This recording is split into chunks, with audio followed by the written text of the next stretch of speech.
Good morning to you folks on Facebook. Glad you're watching us this morning. Actually, that's probably the folks who are missing in these seats right here. You folks need to get on home. Work starts tomorrow. Sorry, I get distracted easy, don't I? I apologize for that. So, yeah, we did travel north. And so you got together with some folks for Thanksgiving, though, right? I know we did, and we got with some folks that we probably won't see for a while. This happens just about every year. And so some of those folks we won't see even, until after Christmas. And so we do the, traditional, like, gift exchange at Thanksgiving thing. So it's Christmas gifts, but we do it at Thanksgiving. I got a puffy camo jacket. So a couple of you laughed. That's because you know me. You're looking at me. Look, I'm wearing like slim fit jeans and leather shoes. Like I don't hunt. I would love to. That sounds like fun. But so there's not much occasion though for a guy like me, in a puffy, Florida, right? But anyway, that didn't matter. But when you get a puffy camo jacket or any wearable gift, what's the first thing they insist that you do? Yeah, they try it on. Oh, and they do it with food. You ever gotten something and the description of it sounds like, just to be nice, it sounds nasty. And then they say, go ahead, taste it, try it, It's like, oh, I'm full, It's a tiny little cookie, come on, and you have to do it anyway. But the right thing to do in these situations, by the way, hey, the right thing, sometimes I'm disciplined enough to do this. I receive a puffy camo jacket and I just go, put it right on before anybody says try it on. If you do it before they say try it on, you're awesome. And that makes people very happy. But you should at least try it on. You should, by the way, at least follow up later with texting a picture of you wearing it. Just to be, you don't have to actually wear it out of the house, but put it on like you're going out of the house. Take a picture. Same thing with the food. You taste it, it's nasty. You say it tastes good. And then later on, text and ask for the recipe, right? That's the right thing to do. But we're all, let's face it, every one of us, in order for us to be fulfilled in the gift-giving deal, we like to see that someone receives the gift, likes it, uses it, right? Like that's important to us. In fact, so important, sometimes we're liable to give a gift, not hear anything back, and we'll actually pick up the phone and be like, hey, I just want to, I got you that jacket, right? We want to hear somebody at least say, oh, yeah, the jacket, I love it. I've been wearing it every day, right? We want to hear that. We want to know that what we gave was useful, that they like it, that they're putting it to good use. And today we find ourselves like right in between, or not right in between, but we're in between Thanksgiving and Christmas. Last weekend here on the sides we have pinned up cards where we pin what we were thankful for on either side of the stage here. And then we're heading into a season where we'll talk an awful lot about gift giving.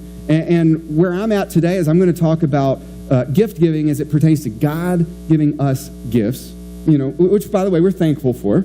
We all say, thank you, God, for the gifts that you've given us, and we praise him and praise you for the gifts, all that. But the deal is, for us to actually say that we're thankful and for us to show that we're thankful are two different things. So today we're going to talk a little bit about gratitude and how that reflects out in our actions. Because if you think about it, when you say thank you, thank in that is actually a verb, Like it requires some action.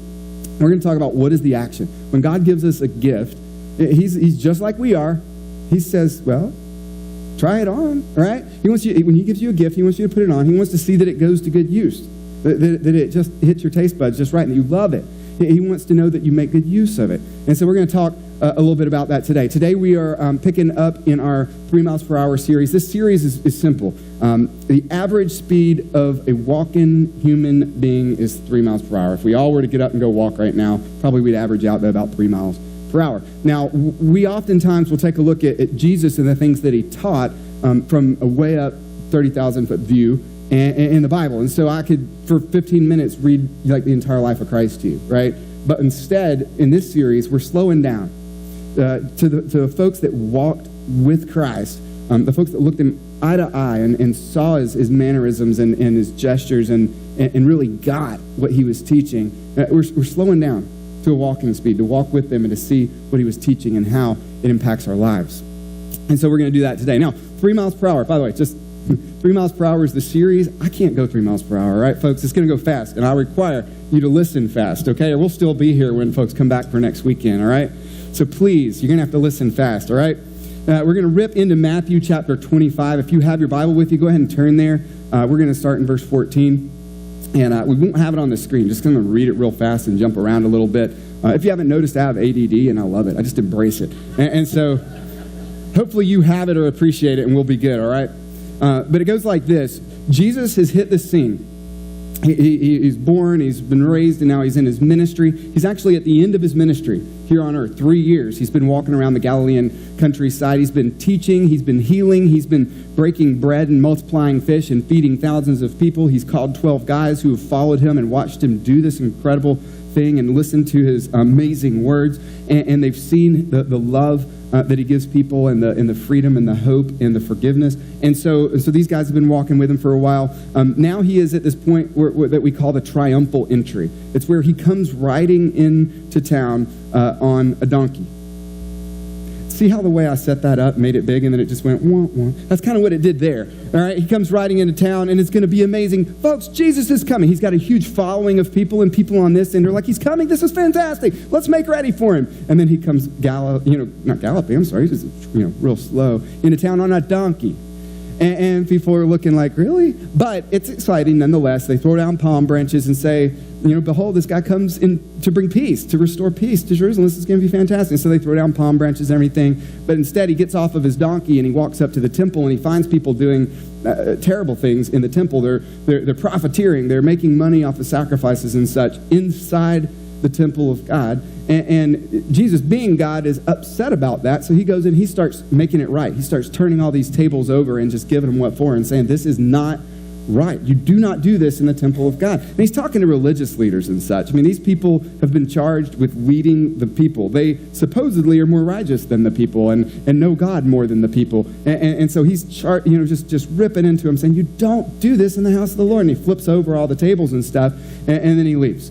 And he goes to Bethany, which is a little town where he's had some successful stints before, and the people there have found life in him and in the truths that he teaches, and so he's very much welcome there, and he gets a great night's sleep in Bethany. Wakes up the next day and heads back out to Jerusalem. He's heading towards the temple. He's walking with his disciples. It's getting really close to the time when Jesus would die, and so for these 12 guys that are walking with him, that are close to him, and they're his best buds, he's really, he's teaching them some pretty incredible things about the times to come and just opening their eyes to some stuff as they walk, when they show up at Jerusalem at the temple.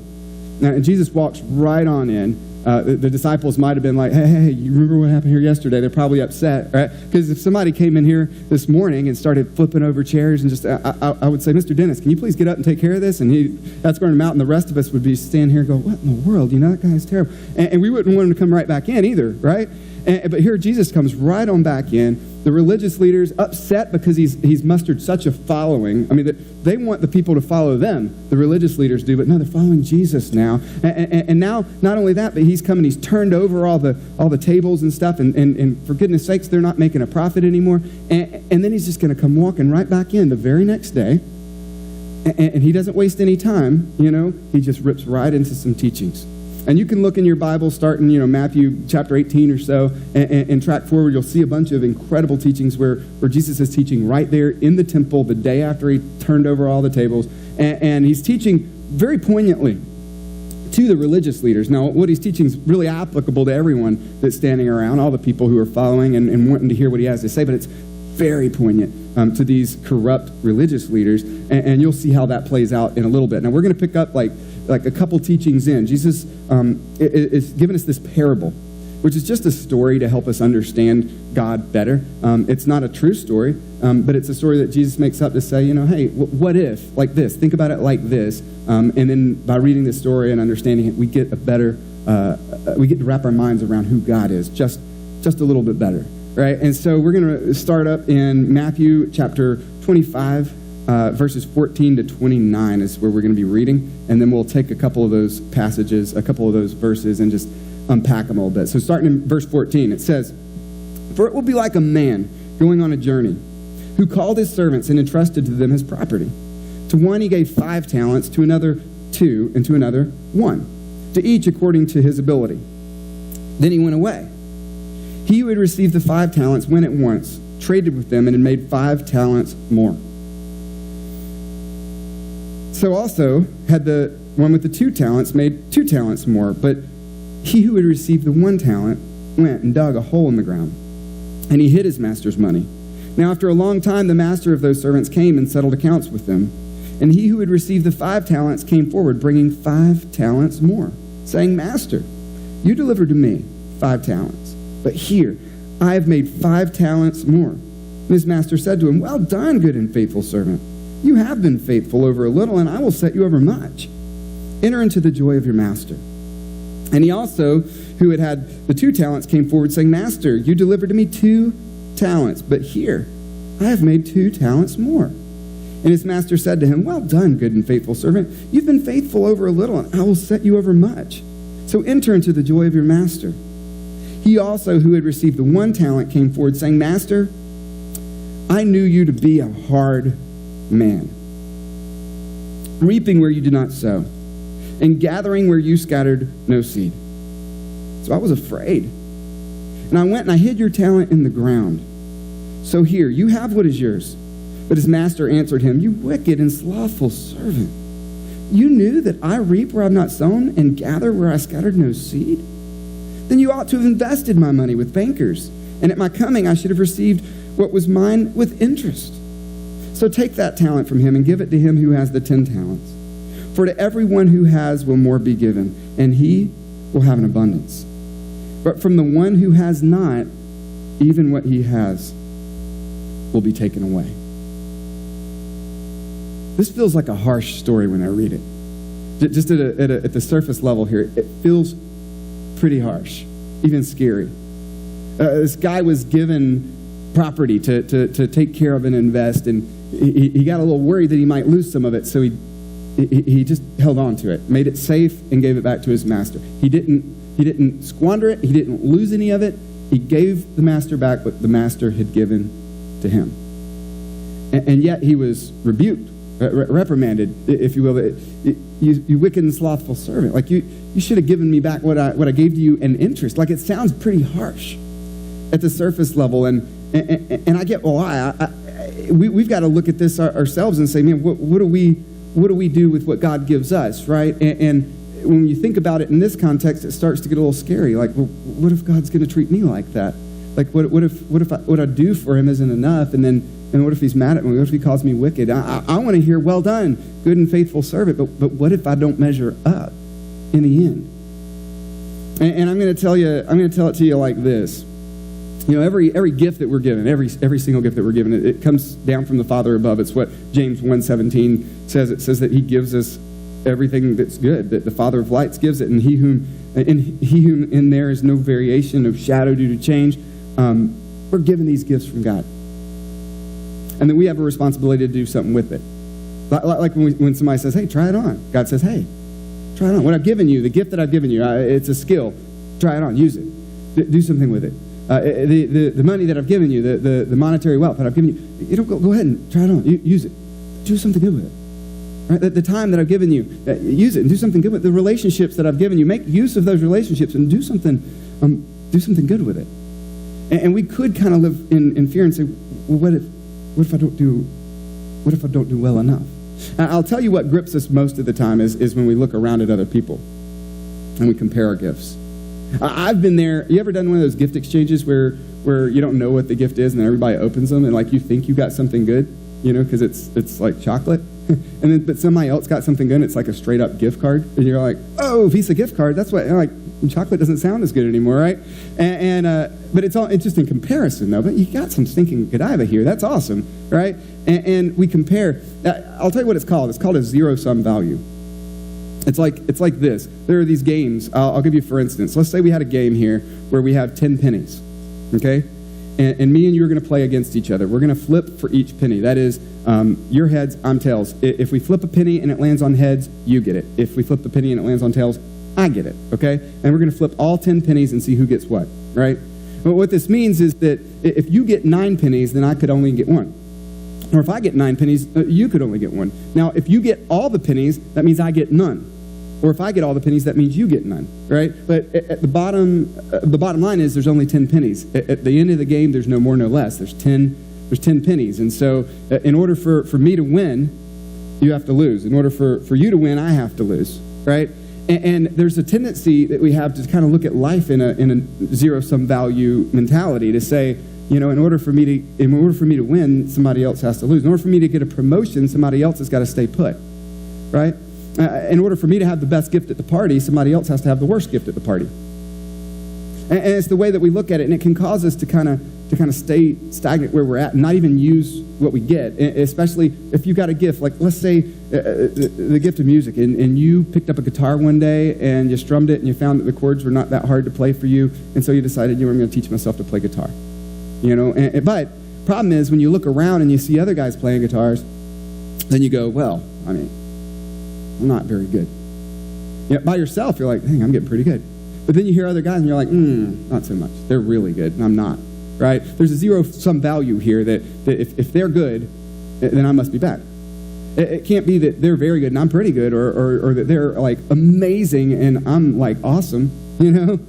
There's got to be a differential there, and that is, if they're good, then I'm bad. So this zero-sum value can get us sometimes, and God would have us do this, because in the Bible over and over it just shows us that the things that are most valuable, the more we give, the more we receive of those things. It's the truth. Think about love. The more loving you are, the more you love folks around you, the more love you receive. The more grateful you are, the more gratitude you show to folks around you, the more grateful they are, the more gratitude they show to you. The more peaceful you are to folks around you, the more peaceful they are to you. It's the way that it is. The things that matter the most, the things that are most valuable, the more we give them, the more we receive them. So it calls for this. First off, we must adjust our perspective. We've got to make sure we're not functioning on a zero-sum mentality basis here. We've got to move the zero-sum to a positive sum. We've got to move like the win-lose scenario to like a win-win. Here's why. At the very in this verse, it tells us about the abundance. It says, "For to everyone who has will be given, and he will have an abundance." An abundance isn't a measurable amount. An abundance is basically just means more, right? They'll have more. And more, and more. And abundance can continue to give, and that's kind of what we function in, because, see, here's the deal, and this is why the win-lose and why the zero-sum value scenario doesn't work for us, because we live under God. We live in Him, and in Him, things are a little different. Relationships are a little different. I look around the room, there's a lot of different folks in here. We look different than each other. Our ages are different. Our incomes are different. We live in different places. We came from different places. We're different. But after service, we're sitting around a table eating lunch together somewhere, and people look and they think, that must be a family. There's no other reason why all these people who are so different would be together. But what we know is that we found unity in Christ. It doesn't exist outside of Him. Folks looking in have to say, what in the world? Like, that's kind of weird when you think about it. Socioeconomic differences, everything's just different. Political. And yet, here we sit, getting along. More than that, we're doing life together. And that's in God. Same's true with value, in the way we value things. And because we can assume that there's 10 pennies, and at the end of the game, there's still only 10 pennies, no matter who holds them. Not the case with God. That's the fact. The fact is that in Him, and when we lean into Him and when we pursue Him, we use the gifts that He's given in a way that He is His purpose, what happens is what's called abundance. We end up at the end of the game with more than 10 pennies. We've got 10 guitar players. One's okay, and 9 of them are really good. At the end of the game, when we put them all in, and they all use their gifts for God together, the wild thing is, it's abundance. It doesn't, in the end, look like, well, he's pretty bad compared to all of them. It doesn't end up like that. But instead, he's using his gifts, and God is pouring into him. In fact, much of the time, his gifts are going to grow because of that. Like in this passage, we see where these guys who invested, like the guy had 2 talents, right? He had 2 talents. He invested. He gets 2 talents more now. He's got 4. He brings it to the table. The master says, well done, good and faithful servant. But he doesn't just stop there. He says, guess what? You had a little. You made it a little more. Now I'm going to put you in charge of much. It's more than the 4 now. So he went from 2 to 4. Now it's more than the 4. He's got more than that he's in charge of. And that's amazing. Let's face it. If you've ever been in a situation where you worked for someone who did investing, you probably looked at that happening, at the investing happening, and said, you know what? I'd love to try my hand at that. I wish I had a little bit to do something like that. That'd be cool. What if your boss said, you know what? Here, why don't you do something with this? That'd be incredible. Well, that would never happen, by the way, right? But it happened to these guys. This is the kind of master we're talking about. This master that we're talking about, this story is about God, the kind of master that he is in our lives. By the way, he's a lot of things in our lives.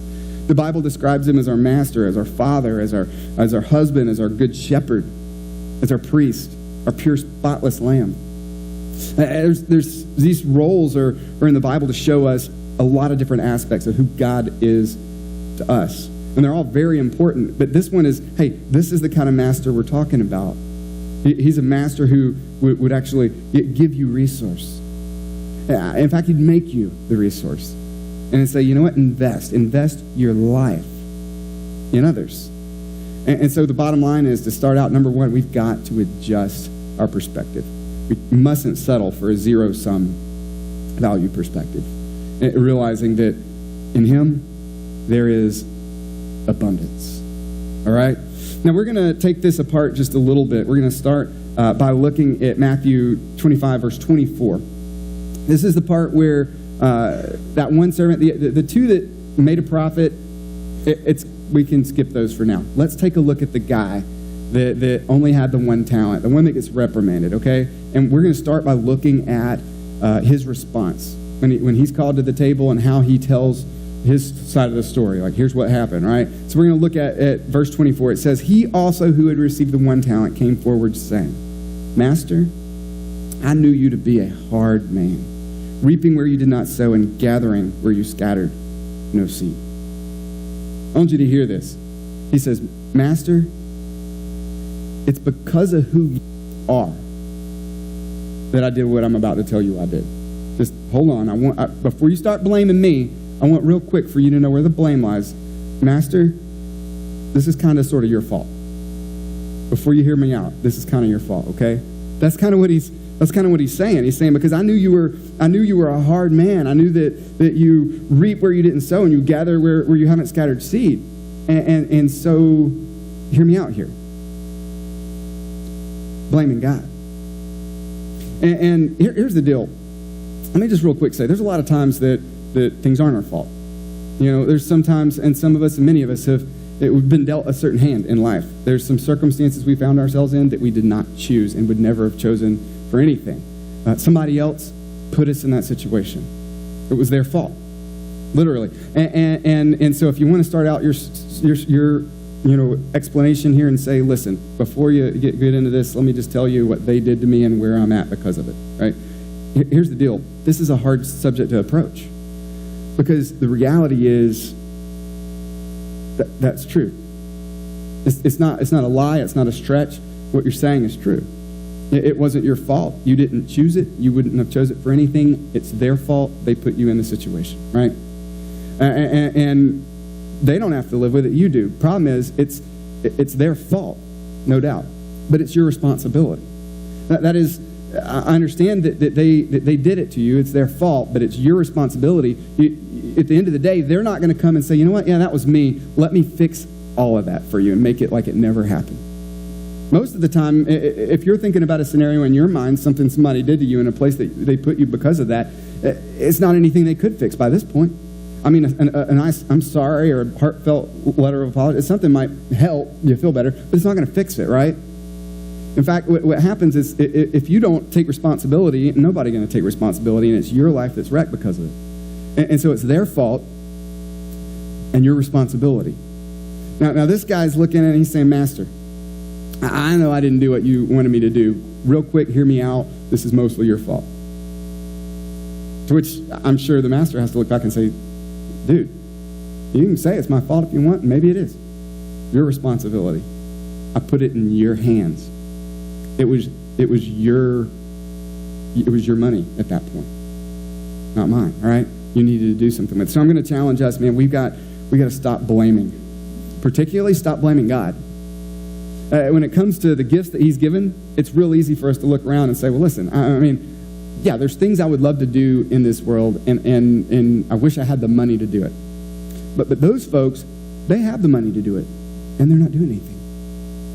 Well, let me just tell you, when you look around, God gave you something. Start with what you've got. You know, the guy that started with 2 talents ended up with 4, and then it was put in charge of much more. Start with what you've got and stop blaming God and saying, well, listen, if God had given me more resources, then I would do it. Heck, we can't call ourselves under-resourced. I'll just tell you that right now. Each of us have more resources than most of the world, right? And so it may be resources, but it may be your skill set. You may say, hey, man, there's something I can do, but I don't do it that well. I mean, what I mean is that when I look around, there's people that do it a lot better than I do. And let me just, I promise you, Brian, if I was the one that did it best at this church, then I would just step up to the plate and do it. But I'm looking around, I'm sure there's people that do it better than I do, right? No. That's exactly the problem. We're blaming and saying, look, God didn't give me what I need to do it. He gave them what they need to do it. Although he gave me a little something, it's not what he gave them. And so blame God if I don't step up to the plate. Stop blaming God. Stop blaming God for circumstances. Stop blaming God for our under-resourced mentality that says we don't have what it takes. Number two, just stop blaming God. Now, let me real quick say this, by the way. A talent is not a measure of value at all. It's not a currency. It sounds like it. All my life, when I hear talent, I think of some coin or something. It's a measure of weight. Talent's about 75 pounds. And the substance that they were weighing was gold, meaning the guy that got one talent, they placed 75 pounds of gold in his lap. That's a lot of gold. Yeah, somebody got 150 pounds of gold and somebody got 5 talents. That's just enormous. But at the very least, the one guy got 75 pounds of gold. It wasn't like he had nothing. And I think a lot of times that's kind of where we lie with what God's given us is, you know what? We've got something to offer. And even while we think we have nothing, I don't have anything to offer. Are you kidding me? Look around. That's a dumb statement when you think about it. I don't have anything to offer. Look at them. You know? That's comparing, but no, take a look at me. Look at what I actually have would be the better way to put it. Because God has given us something like the guy with one talent, 75 pounds of gold, who thought he had nothing. When you look at the end of the story, it says, you know, to take it away from him. It says, for he who has not. By the way, I think this is why we do this. When we slow down at 3 miles per hour, I think if you were there in person, you would have watched Jesus throw his fingers up and do this, okay? Because he would have said, but from the one who has not, right? Because I thought he didn't have anything. The one who has not, even what he has will be taken away. Saying he does have something. He has 75 pounds of gold sitting in his lap. He could have done something with it, right? Except he blamed God instead. Matthew 25:25 says, this is just him continuing. He says, so Master, just so you know, this is mostly your fault, and because of who you are, and he goes on and says, so I was afraid. I went and hid your talent in the ground, so here, take what's yours.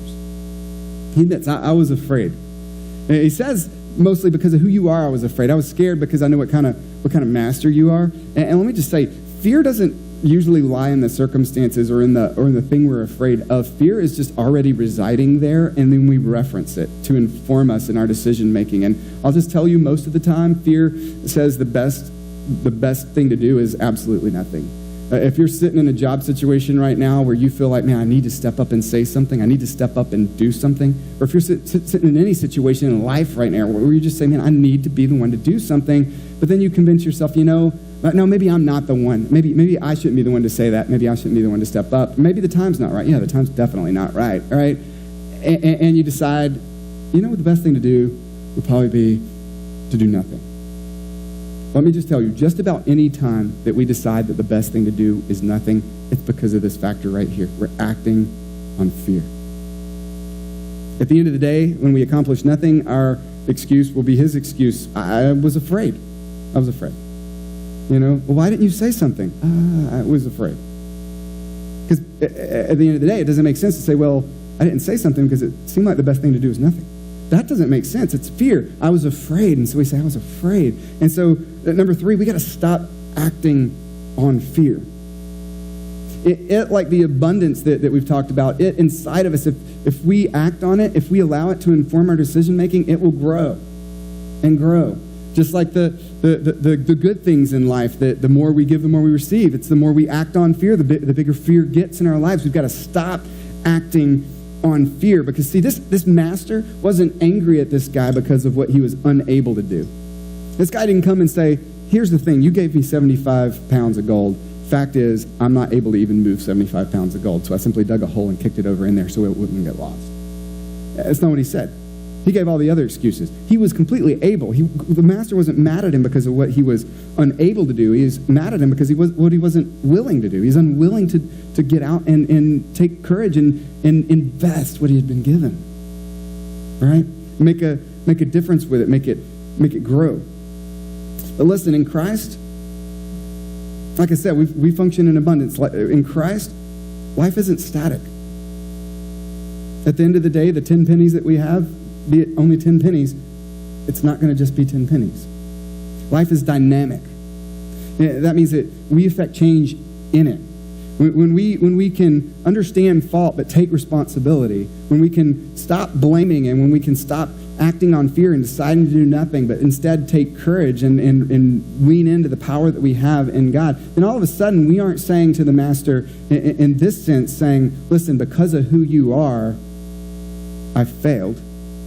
But instead we're saying, listen, because of who you are, I decided to step out of that mess. Because of who you are, I decided to forgive the person that did that to me. Because of who you are, I decided to take courage and to step into the next season of my life. Because of who you are, I decided to go to that person and to have that conversation. Because of who you are, I decided to take a chance and invest that money in something that would change lives. Because of who you are, I decided, be it that I have the skill or not, I am going to do something. Because of who you are. It's a different twist on the same phrase, isn't it? And so at the end of the day, we don't want to be the guys that say, hey, because of who you are, I did nothing as I was shaking in my boots. But we want to look God in the face and say, because of who you are, it empowered me to do what I did. And look how you showed up. Because here's the deal. I've had those folks. I've sat in that seat where there's somebody that needs help. They need a conversation to happen. Somebody's going to have it, or it's going to just continue to go south. And I'm just saying, God, look, I see that they need help, but please, not me. I don't want to have anything to do with that mess. And God says, you have the relationship. You are aware. You've been given the awareness that there's a problem and that it needs to be addressed. You've got one talent. Don't bury it. He says, get up and go have that conversation. And when I have the conversation, I walk in thinking, you know what? To be completely honest, this is hopeless. I get that I'm the one with the relationship. I get that I'm aware of the situation. But I don't think anything's going to happen. I don't think the conversation is going to mean anything. I don't think 10 conversations are going to mean anything. And then to watch the abundance factor kick in. Because the gift that I've been given, the relationship, the awareness, and even my particular gifts, I don't think they're gonna add up to make a difference here. But when I step in and I put them to work and I try them on and I take a taste, all of a sudden, God shows up, and His power and His purpose is made known in the situation. And I'm just walk away, dumbfounded, glad I didn't say no, glad I didn't bury the talent, right? But just dumbfounded. That what I thought was true was just fear speaking. And what I thought I didn't have, and it just was God didn't give it to me, and I could never do this. God showed up. He used what I did have, what He had given to me for the purpose that He had made for me. And it made a difference. And it changed a life. And that's what I'm begging us to do, Cypress. Because you know what? Listen to this. There's at the end of this passage, it's just a harsh tone. It's weird. I'm going to read it real quick. Matthew 25:26. It says, but his master answered him. The guy's already given all his excuses. He's come forward and said, I have what you gave me. I protected it. Let me just tell you that. I know who you are, and because of who you are, I was afraid, and I protected your money. Here's your money back. And the master says, you wicked and slothful servant. You knew that I reap where I've not sown and gather where I scattered no seed? And you ought to have invested my money with bankers. And at my coming, I should have received what was my own with interest. It's crazy to me. He starts out with, you wicked and slothful servant. The reason it catches me off guard is because when I think of wicked, I think of somebody doing something. This guy didn't hurt anybody. He didn't lie. He didn't cheat. He didn't steal or anything. He just protected what was given him and gave it right back. That doesn't sound wicked to me. But this passage points towards something different, that wickedness isn't always in what we do. Sometimes it's in what we fail to do. When we're going down the street and we see somebody in need and we don't stop because, the light changed already, or, there's lots of people around. Somebody's going to help, and I'm late, and we've got the kids in the car, all that. And God would say, listen, you didn't do something wicked. It's not like I think you got out of your car and punched the guy in the face. but it was wicked that you passed right by. It was wickedness. What you failed to do was wicked. And I think he can look at us the same. His namesake, right? We're Christians in this world, and yet we are onlookers to some of the worst things happening on this planet in all of history. People dying of starvation, children being sold into slavery, just despicable things. And we can sit on the sidelines and say, something needs to be done about that. I would never do that. I would never do that to a child. Who would do that to a child? And we look at it, and we didn't do it all, right? We didn't do it. But God would say, the fact that you didn't get off the bench and do something about it, your failure to do something is wicked. It's slothful. You've been given existence in this time in history for a reason. You've been given the resources that you've been given for a reason. You've been given the passions that you've been given for a reason. When you watch what's happening, when you hear what's happening in the world, and it grips you to your core, so much so that you just have to kind of like try to put it away and pack it away and forget about it. And that's the best you can do. That's not for no reason. It's a passion that he's given to you, that he means for you to invest. Because Jesus is teaching the religious leaders who've been given charge over the people. They're supposed to be leading the people. And he's looking at them and he's saying, your life is a resource and you are not investing it because you believe this zero-sum value mentality that informs you and tells you that if you're going to be wise, it's because they're going to be stupid. If you're going to be righteous, it's going to be because they're wicked. If you're going to be powerful, it's going to be because they're weak. And he's telling the religious leaders, step into my abundance. Take what I have given you and invest it in the lives of these people. And God's put people in our lives just the same. And he wants us to take stock and say, what do I have and how do you want me to use it? How can I make a difference in the lives of people? Because each of us are connected to people. Start with those people. And watch the zero-sum value change. Watch abundance happen when you start to invest what you have, when you start to invest your life in people. Now, real quick, before I close this, I don't want us to have the wrong idea about this master. Because it could be scary. And sometimes it is scary. Getting ready to write this teaching, I was sitting and I was praying and I was asking God, I just do this sometimes, saying, hey, what's next? How do you want to use me more? What have you given me and how do you want to use it? I want to know, God, how do I please you? And I'm just going to admit, when I ask it in that way, it's a stressful thing. Now, I'm not like, this is cool, God, how do you want to use me? It's more really a stressful burden. Like, how do you want to use me? God, how can I please you? And in this moment, God just kind of gripped me and turned my attention to something. I showed you these different roles that he uses to show us who he is, the master, the father, husband, good shepherd. A couple of them that really just jump out to me because of who I am is the husband and the father piece. I'm a husband and I'm a father. And there's something about being a husband for me. When my wife is stressed, I hate it. There may be nothing I hate in this world more than when my wife is stressed. I don't care if it's finances, parenting, relationships outside our home that are conflicted. If my wife is stressed, it hurts so bad. I kind of feel like that's the way God made me, is that he made me so that she could walk through this life light, worry-free, carefree, without a burden in this world. And when she's lighthearted and things are well and she's not stressed about anything, I'm the man. I'm serious. That's how I feel. I feel really, really, really good about that. Secondly, I'm a father. And when my wife is light, burden-free, carefree, without a worry in this world, and she is investing her life in our children, pouring into them, developing them, shaping them, and making them who they'll be one day. When she's doing that, man, this is absolute perfection for me. I love it. My favorite sound in all of this world is this. You know what that is? That's my wife burping our baby. I love that. I love it when I hear her burping one of our babies. It's just special to me to see my wife, lighthearted, without a worry, pouring into my kids. God turned my attention to this real quick. You want to know how you please me? I've given you gifts. And I expect you to be lighthearted worry-free. In fact, there's a place in the scriptures where Jesus himself says, come to me. If you're carrying a big, huge weight on your shoulders right now, come to me. Because the burden that I have is easy, and the yoke that I have to put on you for you to carry is light. You can just take that big weight off right now and carry this. And it's so easy. Because God himself says, listen, you are my bride.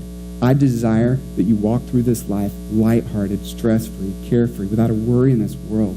And I want you to invest in my children. I want you to pour your life into those that matter to me, those that I laid my life down for. That's what I want. It doesn't need to be a stressful thing. This guy with the 75 pounds of gold didn't need to freak out about it. He misunderstood what kind of master he served. He serves a master who's not only a master to him, but a father to him, who looks at him and cares for him and his needs and his provisions like a husband for a bride. He didn't understand that piece. And so we need to grasp the whole picture and say, God, you have given me gifts, and not in comparison to others, but the gifts you've given me, I will use them. Show me how to use them. And I will walk it out, lighthearted, burden-free, but I'll invest what you've given me in the lives of those that you love. So let's go ahead and pray. I'll pray for just that. Father, thank you so much for all the gifts that you've given us, especially the gift of your son, Jesus. God, we thank you today that you do have a purpose and a plan for our lives. God, thank you that you love us, that you care for us, that you want to provide for us, that you want us to feel safe, secure, and provided for. And God, we want to know how we can be used by you. What you've given us, we want to employ our resources to make a difference in this world. We want to impact lives. We want to invest ourselves in the people that you love. So God, thank you. Thank you for making us a resource. And we just ask, search our hearts and point us in a direction of how we can be best utilized to make a difference in the lives of others. We intend to give you all the glory for it. In your great name we pray. Amen. Awesome. Y'all have a great week.